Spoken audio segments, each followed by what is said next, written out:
Hi, I'm Jessica Chen, and this is the story of how my husband's wealthy family learned that money isn't everything, especially when you underestimate the wrong person.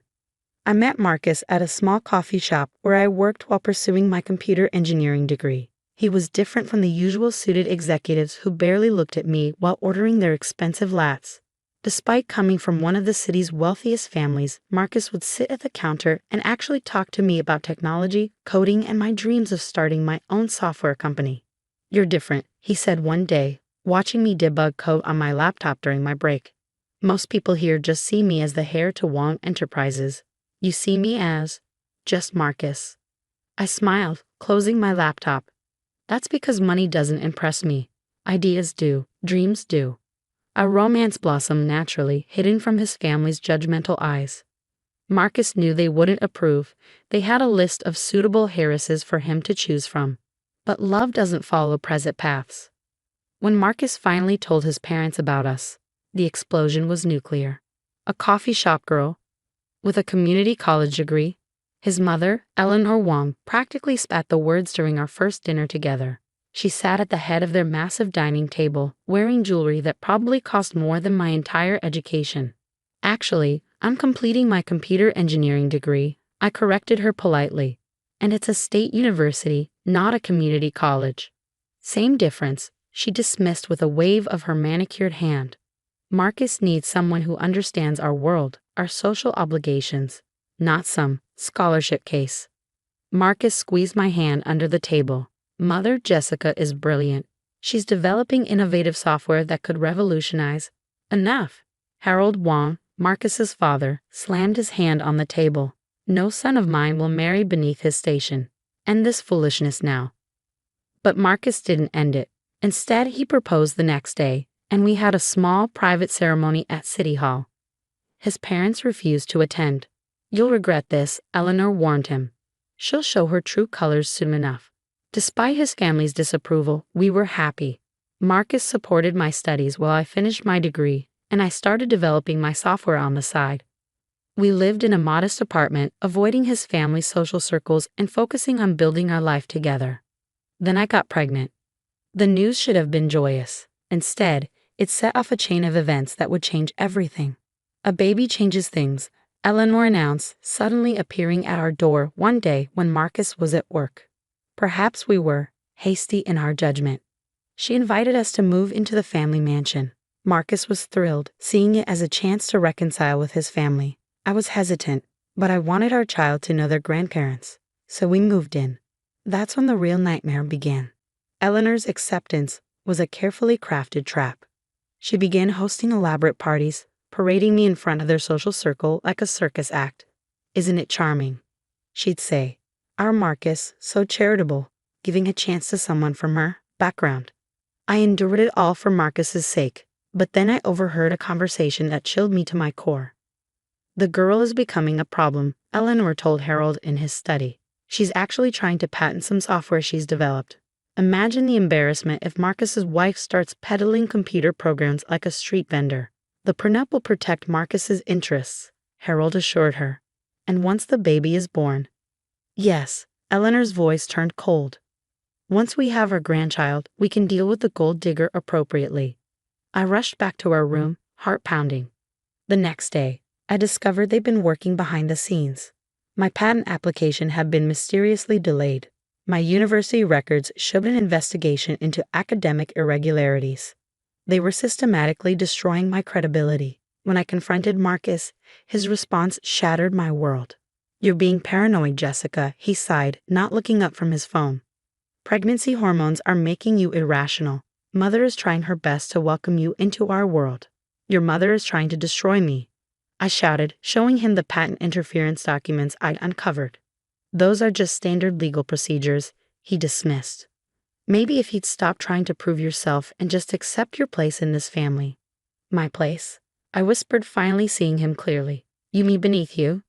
Like your mother always said." Before he could respond, Eleanor burst into the room, waving her tablet. "How dare you," she shrieked, "arguing with my son in his own home, causing him stress with your wild accusations?" What happened next seemed to unfold in slow motion. Eleanor clutched her chest dramatically, stumbling. My heart? The stress. She's trying to kill me. Marcus rushed to his mother while Harold appeared from nowhere, pointing at me with rage. Get out. Get out of this house now. Marcus, I pleaded, but he wouldn't even look at me, too busy attending to his mother's theatrical performance. Security guards appeared, escorting me out with just my purse and the clothes on my back. As the massive doors slammed behind me, I heard Eleanor's miraculous recovery, her voice carrying clearly. Finally. Now we can protect our grandchild from that gold digger's influence. I stood there, 5 months pregnant, watching the sun set behind the mansion I foolishly thought could become my home. But I wasn't broken. I was angry. What they didn't know was that I'd seen this coming. I'd been preparing, and I had an ace up my sleeve, one that would make them regret ever underestimating the coffee shop girl. As I walked away from the mansion, my phone buzzed with a text message that would change everything. Ms. Chen, this is David Zhang, Marcus's business partner. We need to talk. There's something you should know about Wong Enterprises and your software. Standing there, one hand on my belly where my baby grew, I smiled. They thought they'd won, but the game was just beginning. The next morning would bring revelations that would shake the Wong family to its core. That night, I met David Zhang at a small, discreet restaurant downtown. Unlike the Wong family's usual flashy establishments, this was a quiet place where serious conversations could happen without interruption. David was already waiting when I arrived, his usually immaculate suit slightly rumpled, suggesting he'd come straight from the office. He stood as I approached, pulling out a chair for me. Thank you for meeting me, Jessica, he said, his expression grave. I've been wanting to talk to you for months, but the Wongs, they have eyes everywhere. I sat down carefully, one hand protectively on my baby bump. What's this about, Mr. Zhang? And why now? He pulled out a tablet, sliding it across the table. Take a look at this. It might seem familiar. My heart stopped as I scrolled through the documents. On the screen was my software, the project I'd been working on for years. But it wasn't just my code. It had been modified, expanded, and was now being prepared for launch as Wong Enterprises' newest product. They stole my work, I whispered, anger building in my chest. David nodded grimly. Not just stole it. They've built their entire new digital division around your framework. That standard legal procedure blocking your patent? It was so they could file their own patent first. But how did they? I stopped, realization dawning. Marcus. He had access to my laptop, my files. Marcus is just a puppet. David leaned forward, lowering his voice. Eleanor and Harold have been running the company into the ground with outdated strategies. They needed a win. Your software was their salvation. But they couldn't bear the thought of owing their success to the coffee shop girl. I remembered all the times Marcus had asked about my project, showing sudden interest in the technical details. How Eleanor had insisted I use the superior computer in their home office. They'd been gathering my work piece by piece.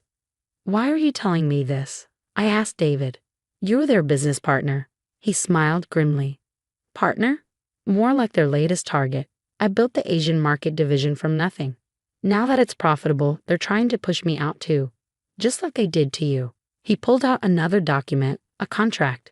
But I've got something they don't know about. 20 years ago, Harold's father gave me special voting shares. In writing.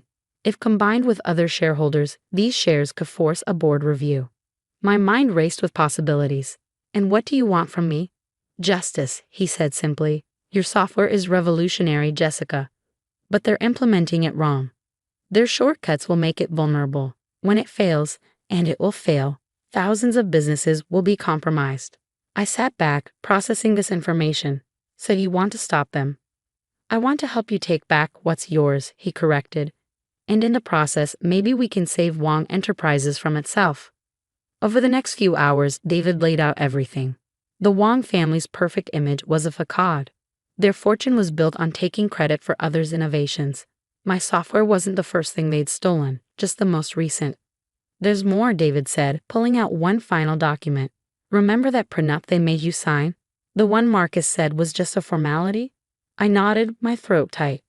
It has a clause about intellectual property. Any IP developed during the marriage belongs to both parties equally. When they stole your software, they actually gave you a legal claim to half of its value. I laughed bitterly. They'll have the best lawyers in the country. Yes, David smiled. But we have something better. We have proof. And he paused dramatically. We have your backup files. My head snapped up. What? That day you came to my office 6 months ago to discuss cloud storage solutions. I noticed you uploaded something to a secure server. I've kept it safe, untouched, original timestamps intact. Tears welled in my eyes as I remembered. I'd been so careful, so paranoid about backing up my work. That paranoia had just saved me. Here's what we're going to do, David continued, outlining a plan that would make Eleanor's head spin. But we need to move fast. They're announcing the software launch at the annual shareholders meeting next week. I placed both hands on my belly, feeling my baby kick as if in agreement. I'm ready. The next week was a blur of preparation. David's lawyers worked around the clock, preparing documents. Tech experts analyzed my original code against Wong Enterprises' stolen version, documenting every theft. But the real masterstroke came from an unexpected source. Mrs. Wong. A timid voice called me 3 days before the shareholders' meeting. It was Amy, Eleanor's personal assistant. I have something you should see. She handed me a USB drive, hands shaking. I've worked for Mrs. Wong for 15 years. The things I've seen, the people she's destroyed. I can't do it anymore. Everything's on here. Every email, every hidden document, every secret meeting. I knew it must have cost her to do this. Thank you, Amy. Just... She hesitated at the door. Make it count. The morning of the shareholders' meeting dawned bright and clear. I dressed carefully in a conservative black maternity dress, my hair pulled back professionally. David met me at his office. Ready? He asked, helping me out of the car. I nodded, squaring my shoulders. More than ready. As we walked into Wong Enterprises headquarters, employees stopped and stared. News of my dramatic exit from the Wong mansion had spread. No one expected to see me here. We rode the elevator to the top floor, where the boardroom was already filling with shareholders. Through the glass walls, I could see Eleanor holding court, Marcus at her side like an obedient schoolboy. The moment we walked in, silence fell. Security. Eleanor shrieked, half rising from her chair. Remove this woman immediately. I wouldn't do that, David's voice cut through the room. Not unless you want to explain to the shareholders why you're removing someone who owns half of today's big announcement. Harold's face turned purple. What nonsense is this? I stepped forward, my voice clear and steady. Before you launch my software as your own, perhaps we should discuss the original source code and the rather interesting emails planning its theft.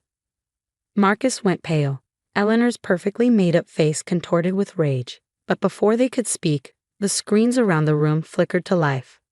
Side-by-side comparisons of my original code and their stolen version appeared. Emails detailing their plan to block my patent. Security footage of Marcus copying files from my laptop late at night. And finally Eleanor's own voice.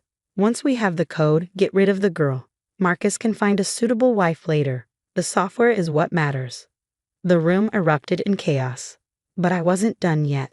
As chaos erupted in the boardroom, Eleanor tried to regain control. These are obviously fabricated documents, she shouted over the murmuring shareholders. This woman is trying to extort our family. I smiled calmly, remembering all the times she dismissed me as just a coffee shop girl. Fabricated? I pressed a button on my tablet. Like these surveillance videos from your home office? The ones showing Marcus copying my files at your direction. The screens switched to crystal clear footage. Eleanor's face went from red to white as she watched herself instructing Marcus, pointing at my laptop. Or perhaps, I continued, these bank transfers, the ones showing payments to delay my patent application. Emmy kept very detailed records, Mrs. Wong. At the mention of her assistant's name, Eleanor's composure cracked completely. You treacherous little. Mother, stop. Marcus finally spoke up, but I cut him off. No, Marcus, you don't get to play peacemaker now. Not after what you did. I turned to address the shareholders directly.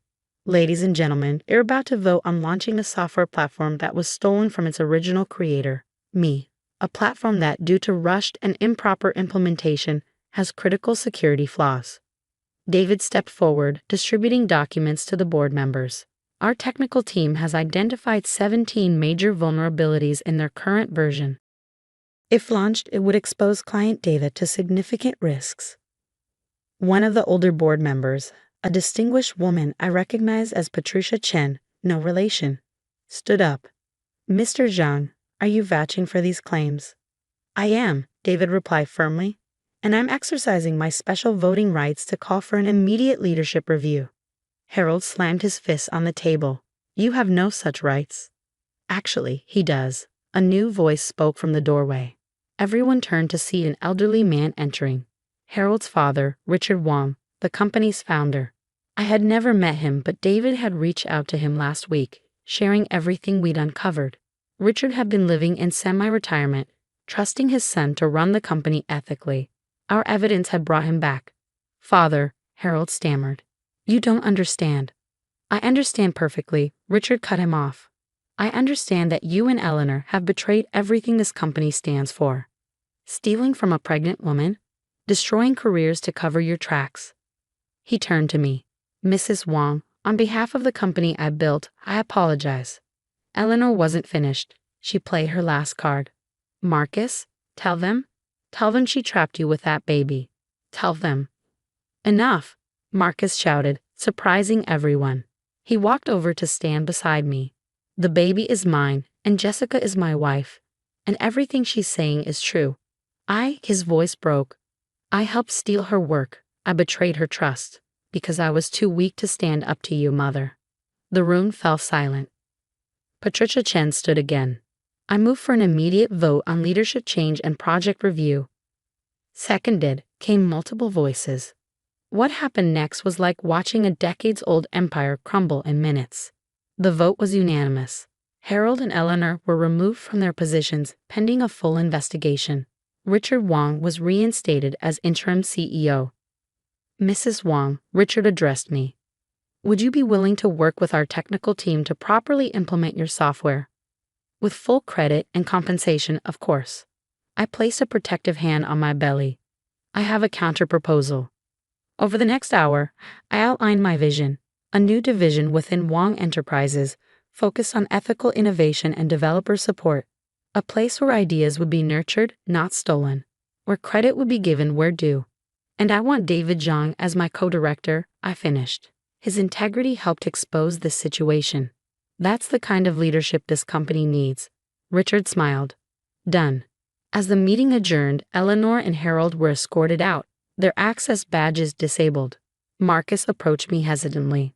Jessica, I know I don't deserve forgiveness. You're right, I cut him off. You don't. Not yet. I touched my belly again. But this little one deserves to know their father. If you're willing to earn back trust, slowly we can discuss co-parenting arrangements. He nodded, tears in his eyes, and left quietly. 3 months later, I gave birth to a beautiful baby girl. We named her Grace, a reminder that strength can come with mercy. Eleanor and Harold faced legal consequences for their actions, but avoided jail time in exchange for returning all stolen intellectual property to its rightful owners. Not just mine, but dozens of others they'd stolen from over the years. The software platform, properly implemented, became Wong Enterprises' most successful launch ever. Our ethical innovation division attracted brilliant minds who might have otherwise been intimidated by corporate politics. Marcus and I eventually divorced, but he became a better man and a good father to Grace. Sometimes losing everything helps you find your true self. As for me, I run my division from the same office where Eleanor once plotted to destroy me. But unlike her, I keep my door open to anyone with a good idea, regardless of their background. Last week, a young barista came to pitch her software idea. As I listened to her passionate presentation, I smiled, remembering another coffee shop girl with big dreams. Tell me more, I said, pulling out my laptop. And let's talk about protecting your intellectual property rights first. Because success isn't just about winning. It's about changing the game for those who come after you.